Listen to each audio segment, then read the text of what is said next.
I'm Devorah Wallen, and I'd like to share my tea for two, my Torah thought for 2 minutes, more or less. It is a general rule that the names of the Torah portions are related to the main themes of the Parsha. There are only a handful of portions with a person's name, such as Noach, Yisro, Korach, etc. This week's Torah portion, Parshas Pinchas, honors this hero's name because of the self-sacrifice that he had on behalf of the Jewish people to stave off the plague that killed 24,000 people. That episode occurred in last week's Parsha, but it is reviewed at the beginning of our portion too. In our portion, however, there are many other matters discussed. Some themes in Parshas Pinchas are the census of the people, apportioning the land to the heirs, transference of the leadership from Moshe to Yoshua, from Moses to Joshua. Also are mentioned the various daily and holiday sacrifices. Additionally, the matter of the daughters of Tzlofchad, whom we mentioned in T for 2 Parsha Shalach, is in our portion.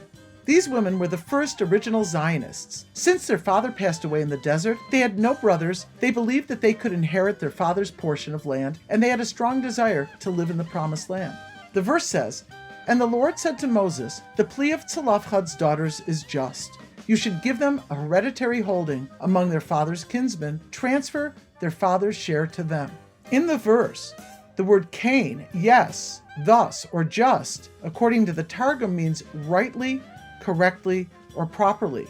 The Midrash Tanchuma on our Parsha says that they had a finer perception of what was just in the law of inheritance than Moses had. This law was not revealed to him, but to the daughters, Benos Tzlofchad, it was. Similarly, Rashi, discussing the census and the decree excluding the spies, says, "However, against the women, the decree of the spies was not issued, since they cherished the land. The men said, 'Let us appoint a leader, and we will return to Egypt,' while the women said, 'Give us a portion.'" This is why the chapter of the daughters of Tzlofchad is adjacent here. Getting back to the name of the Parsha and a possible connection to its theme's contents, let's consider Pinchas' self-sacrifice, the daughters of Tzlofchad's dedication to the land of Israel, the census including women who loved the land, but excluding spies who judged and complained about it, and finally the actual offerings and sacrifices. The parallel that seems apparent through these themes is the concept of sacrifice and dedication. In our current situation, we've had to constrain ourselves socially and interpersonally. We've had to sacrifice and do things differently than the old usual. I call that time BC, before COVID.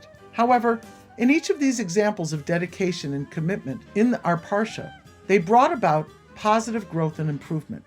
As it says in Pirkei Avos, Ethics of the Fathers, Lefum Tzara Agra, commensurate with the effort or exertion as a reward. May we all be able to put forth the extra dedicated effort and see the benefit in a revealed way.